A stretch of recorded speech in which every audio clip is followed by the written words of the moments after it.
Leading Authentically, and this time we're having Mr. Daniel, and he will be speaking on what is leadership and what the role of young people. Okay, so I'm going to send him the link right away, and then we will begin. Thank you for joining us.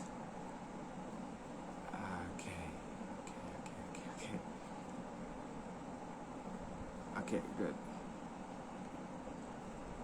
Okay, very good. It's just joined us now, so I'm going to add him up right now. Thank you for joining us.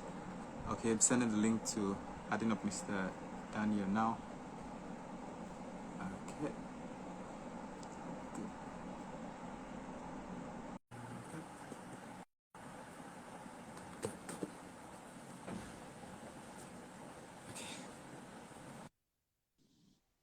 Hello, sir.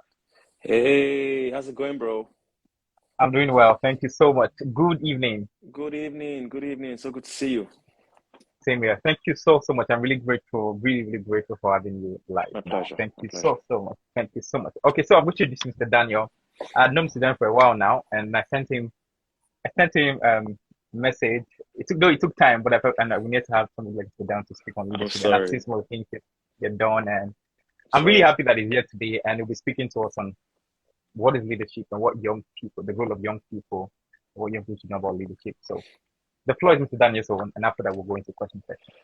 All right. Thank you so much for having me. And again, my apologies for not being able to make it yesterday, but I'm glad that we're able to have the conversation today. Thank you so much. Amazing job you're doing, by the way. Thank Great you job so you're much. doing. Thank you. Thank you for having me again. Thank you. Leadership is one of the things that I truly love to talk about because I believe that it is at the epicenter of everything that we do, of who we are as human beings, of what we are going to become. I mean, leadership is what has brought us here so far, and it's what is going Mm. to take us to the next level as humans, right? So I truly like that topic, and I love to talk about it. Okay, Now, okay. I I will just make it very simple so that we can ask questions and then we'll take it from there. You see, Okay. a lot of people have a preconceived notion that leadership is for a selected few. Mm. So most times when you ask people to say who when you ask people who is a leader, they say to you, they start calling presidents, they start calling their class captain, their faculty presidents, their MDs, and all of that stuff. Or some people will call their moms and their dads and say, "My mom is a leader, my dad is a leader," and you won't blame them because over time people have been told that or have been educated in a manner that makes it seem like leadership is only positional.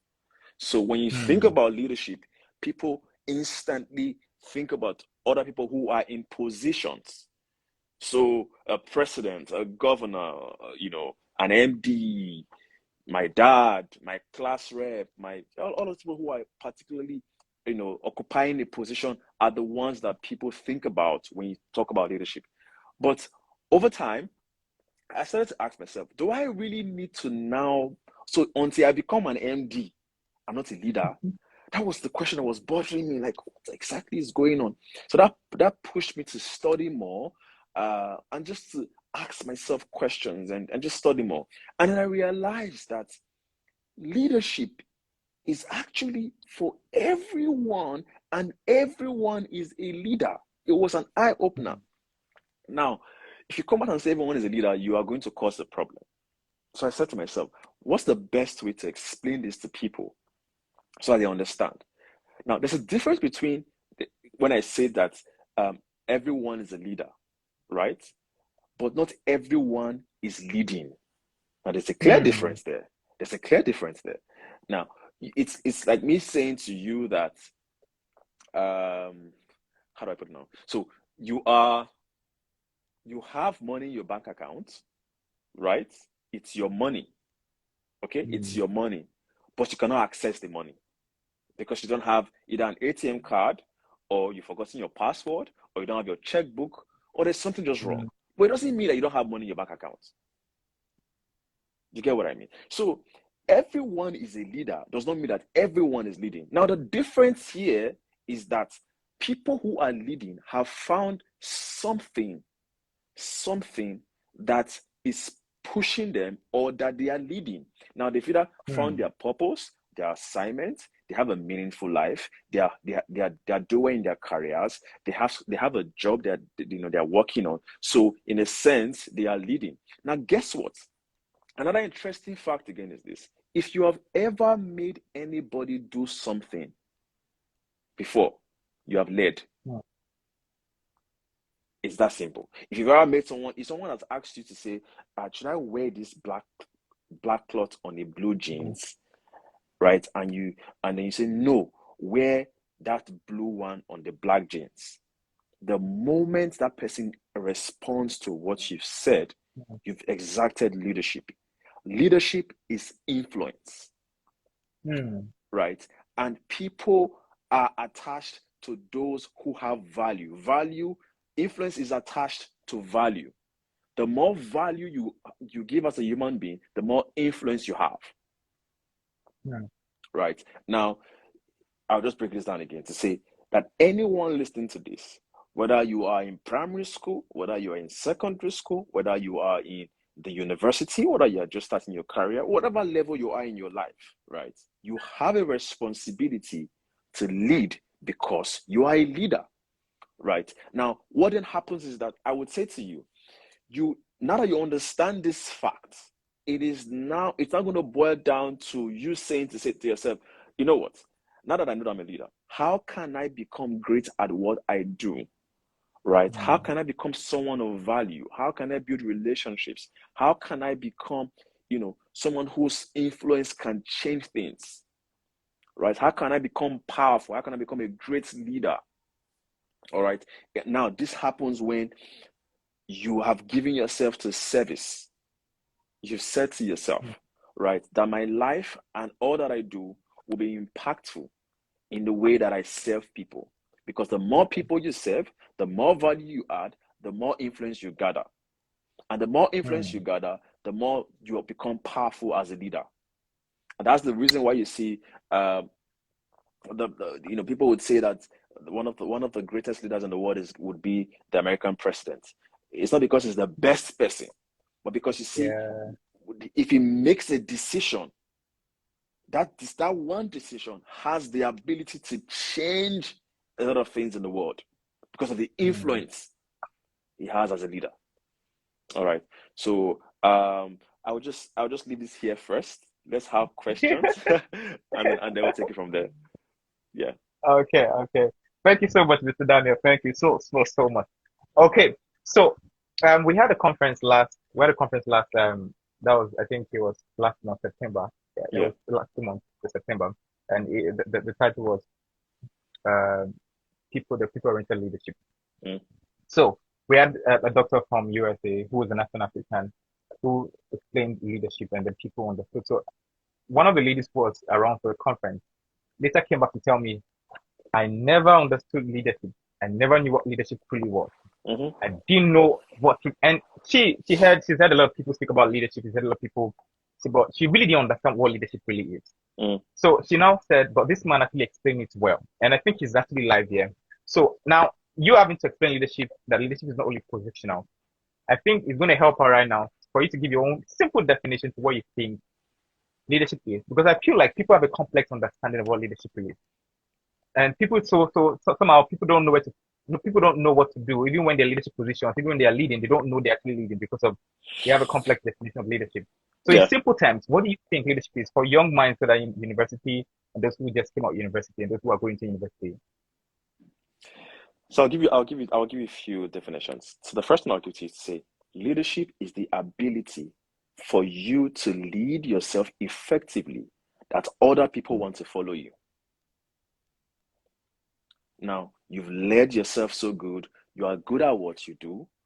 People are seeing your results. Now they want to follow you. People, again, remember, people are drawn to results. People are drawn to influence, right? So leadership is the ability for you to lead yourself effectively to the extent that people want to follow you. That's leadership. The second one I will give is this. Leadership is you understanding that you have a responsibility to yourself and those around you. Mm. So it doesn't matter where you are. It could be in your home, in your classroom, in your workplace, in the community, in the country at large, right? You have a responsibility to yourself and those around you. The moment you realize that, you start to lead effectively. You understand that your life is not just by mistake. You have a purpose. Again, another definition is that leadership is understanding that you have a purpose, discovering that purpose, understanding that purpose, and then living out that purpose. That's leadership. All of this means that leadership is first you before others, in a sense that you understand what you've been called to do, right? And then you start to do. I'll use an example, in terms of Jesus, right? You see, Jesus was always Jesus from the beginning, right? He was always Jesus. And if we know the story of when he taught the people, I think he was 12 years old when he had gone to teach. And people were wondering, who is this child, right? And then oftentimes you see that after that time, till about he was 30 years, we didn't hear anything about Jesus, or there was nothing written about Jesus, right? Now, did he stop being a leader? No. He was fine-tuning himself. He was learning. He was discovering things about himself. He was maturing, both in stature, and he was growing his mind. Because for that which he has been sent to do, he cannot act as a 12-year-old. He has to grow. He has to mature, right? Now, you have to build your capacity. The more, in a sense, if you want to lead more, you have to improve and develop your capacity. Okay? If you want to lead 10 people, you cannot lead 10 people the way you are leading 50 people. Right? It doesn't mean that you are less of a leader when you're leading 10 people. You are still a leader, but capacity just differs. All right? So you cannot say to yourself, because you're not leading in a 4,500 company, you're not a leader. No. You are a leader with just a different capacity. Yeah. Wow. Thank you so much, Mr. Daniel. Yes. Okay. So the other question is this, and I think this is the question that I feel as Africans we're lacking. And then for me, one of the reasons why I'm having this section is to really redefine the notion about Africa, the notion about leadership in Africa. And the question is this: how significant it's geographical? It's more like this question has to do with location. How significant is character very paramount to leadership in Africa? I read something somewhere, and then someone said that greed is inseparable. The person was like saying greed and African leaders are not separate, but like they're inseparable. And I was wondering, okay, how would somebody come to a conclusion that if you see African leaders and greed, why is it that it's African? So how is it important? How is character very important? Why is it significant to Africa? You see, over time in Africa, we have been. You see, John Maxwell said something. He said, everything rises and falls on leadership. All right. And we've had leaders in Africa that have just not delivered in the way that would make the people progress. Now, people will blame other things. They will blame colonialism. They will blame this. They will blame that. But trust me, when you have the right leaders, right, in the right positions, progress would happen. Progress would happen.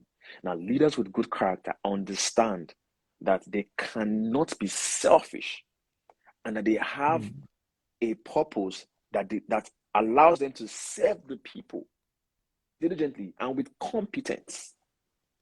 Right? You have to have good character. You have to have character to say, I cannot do this thing because it is not good for my people. Right? Just because you have been given an opportunity to lead the people and, in a sense, manage the resources and you mismanage it, right? You say nobody can hold you responsible, nobody can ask you, or you get to a position and you say to yourself, you will not live there, or if you want to live there, you give it to your child, right? That's a sign of bad character. And leadership is not entitlement.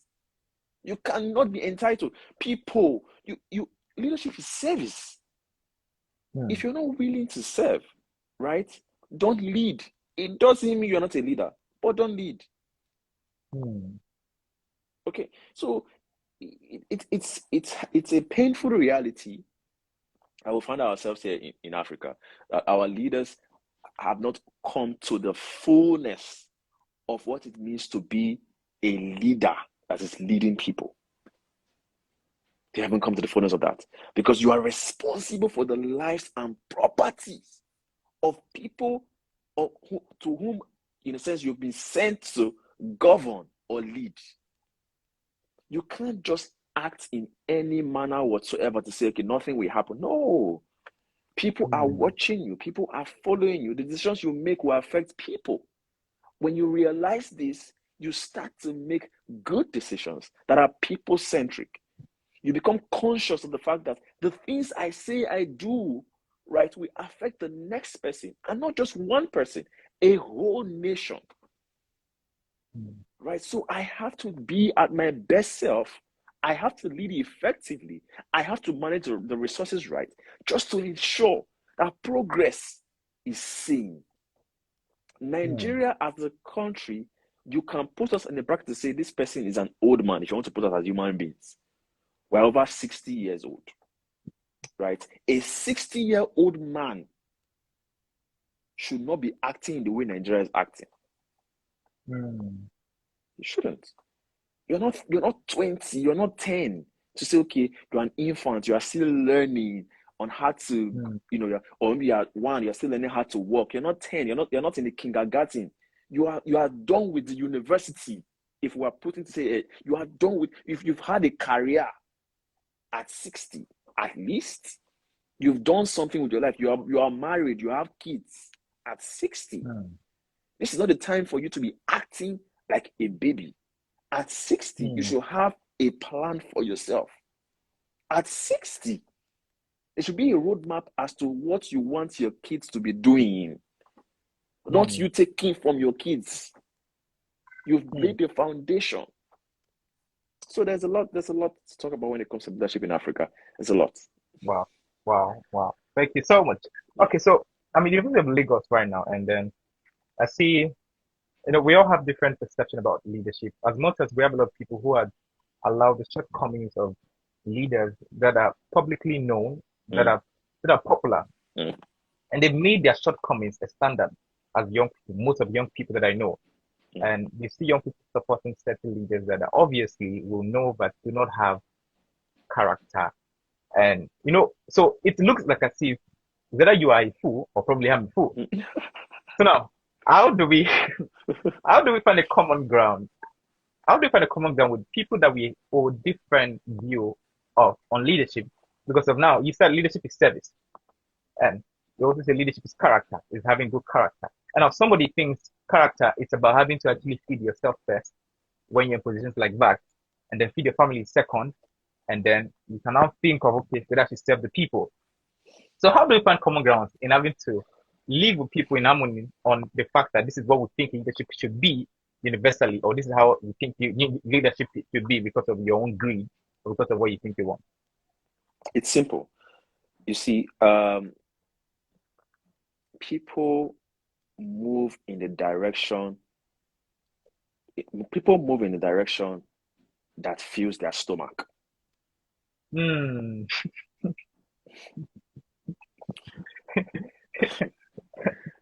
You see, you would realize that even someone who is educated, um, you just find the person making some kind of decision. You're wondering what's going on. That person is benefiting from what you think is wrong. There's a connection Hmm. there. That person is benefiting. Uh, and as long as people benefit from broken leadership, bad leadership, Hmm. it's going to be difficult to in a sense shift the scale. All right. Hmm. Now, the only thing I would say to people is this: you owe it to yourself to say, is there progress in the way this person is leading? And I don't mean progress. I'll give you a clear example. So there are three people currently running for office. Not three people, there are a lot of people running for office of the president in Nigeria, right? And it looks like there are 3 or 4 people who are like key candidates. People will say there are 2, but I believe that there are 3 or 4. That's my own personal opinion, right?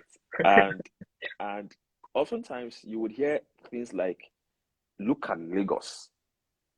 Lagos has made so much progress. How about Adamawa? How about um, Anambra?" And I will give people this example, and I'll say to people, you see, if you don't know what progress looks like, you cannot know when you're making progress. Hmm. You can't. So that's why you will find a minister comparing Nigeria to Niger Republic. When our resources, our both natural and human resources they're not even at par with Niger Republic. But guess what? When I reduce the scale of measurements, I look like I'm a champion. That is it, right? So you see people comparing Lagos to Anambra, to Adamawa, to states that are not even doing nothing. And then they reach out to say, okay, this person is better. No, you don't measure mediocrity, right? And failure. No, you don't. That's not how you measure things. Even in your personal life, right? When you want to make progress, you don't measure yourself with someone who is below you. Do you? You don't. You aim for something higher. You aim for something higher. But when you are reducing the bar, you are bringing the bar low so that it looks like you are doing so much. So that's not how you measure. And I've said this to people before, right? And it's painful because, and again, you won't blame them. I was saying to a colleague of mine that you look at people who are educated, make some kind of decisions, and you are worried, and you are blaming people who are not educated, who are making the no. So it's just the way it is. It's just the way it is. I'll give you another example. If you do not know that it is not a wise thing to do to connect a commercial city, right, with one road, even if that road is paved, if you don't know that it's not a wise thing to do, if you see that paved road, you say, yes, amazing work.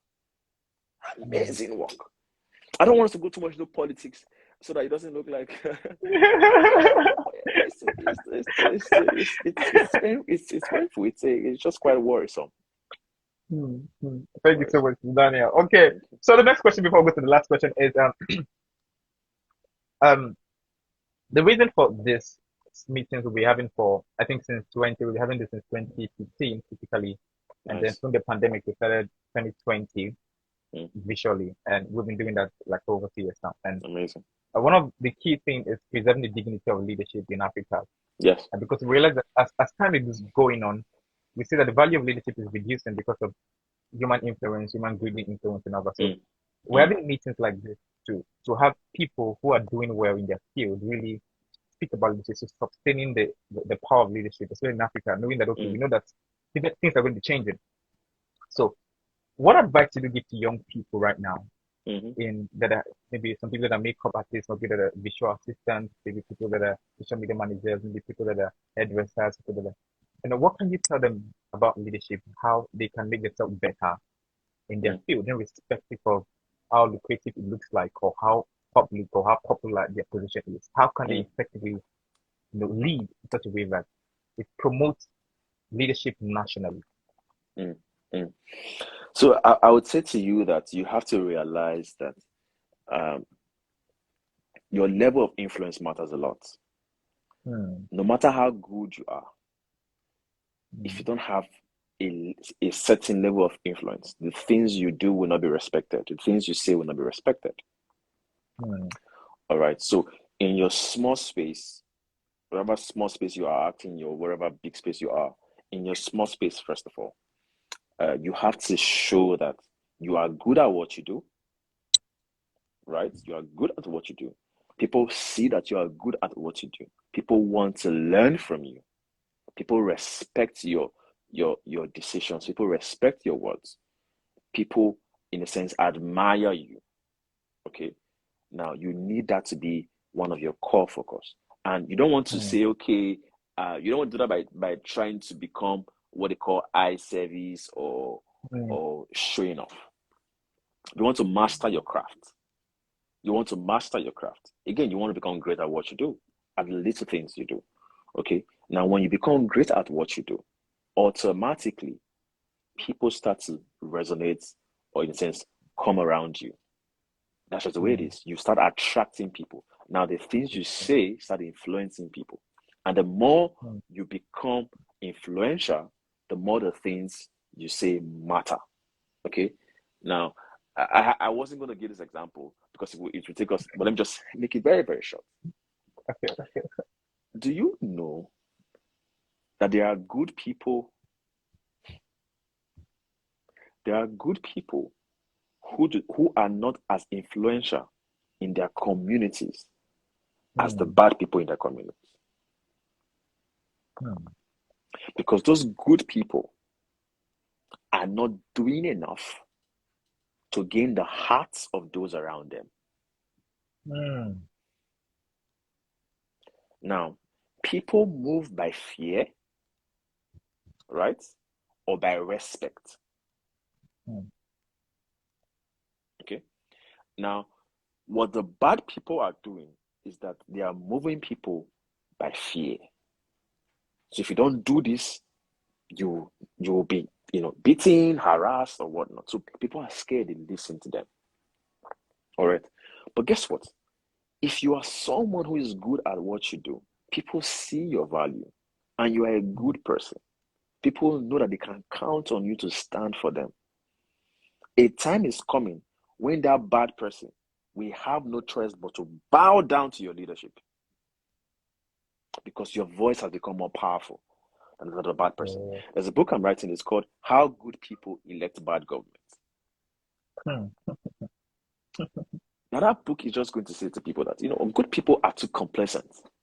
We are too laid back. We are just, I don't want issues. I don't want wahala. No. I don't want. I can't be there. No. Let them do their thing. That let them. That's put us in so much problems.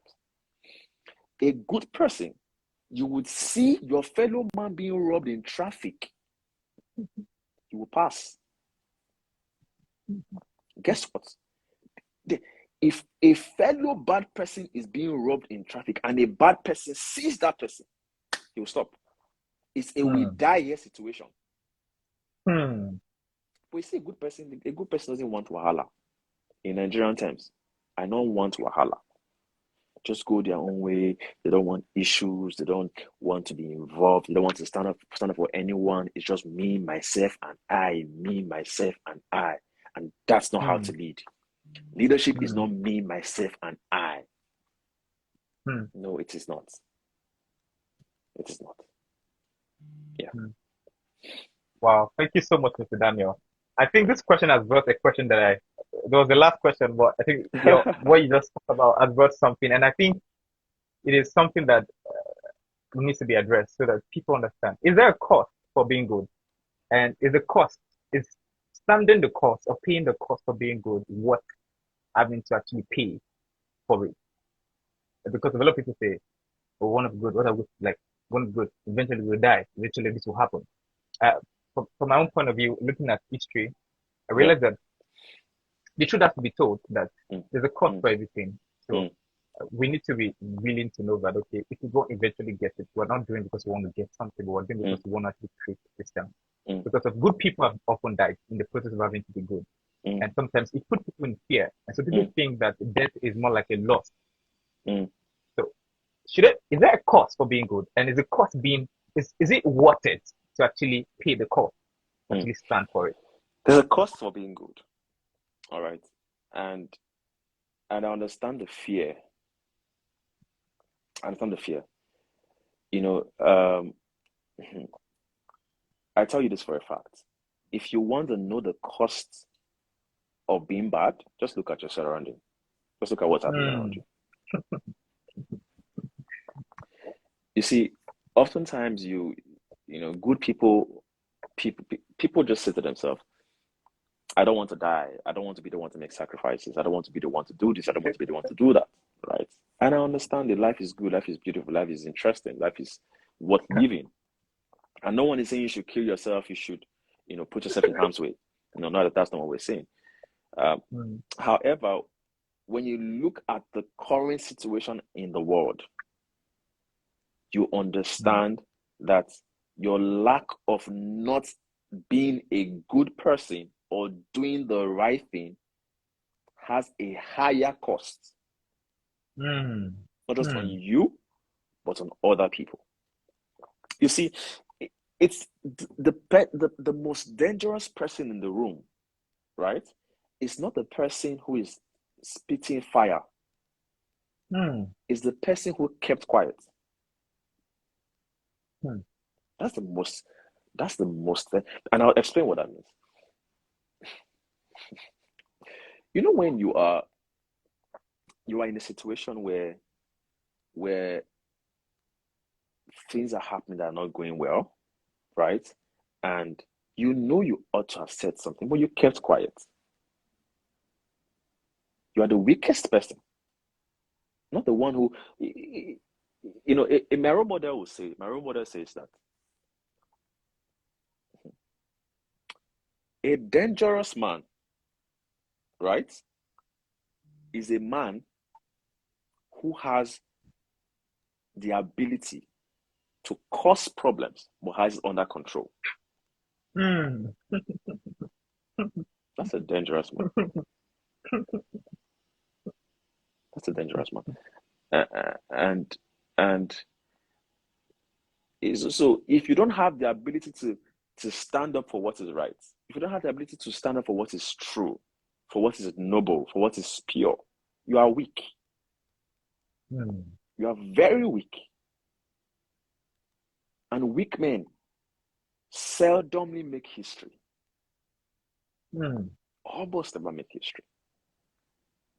Right? So you want to say to yourself, is the world better because I am here?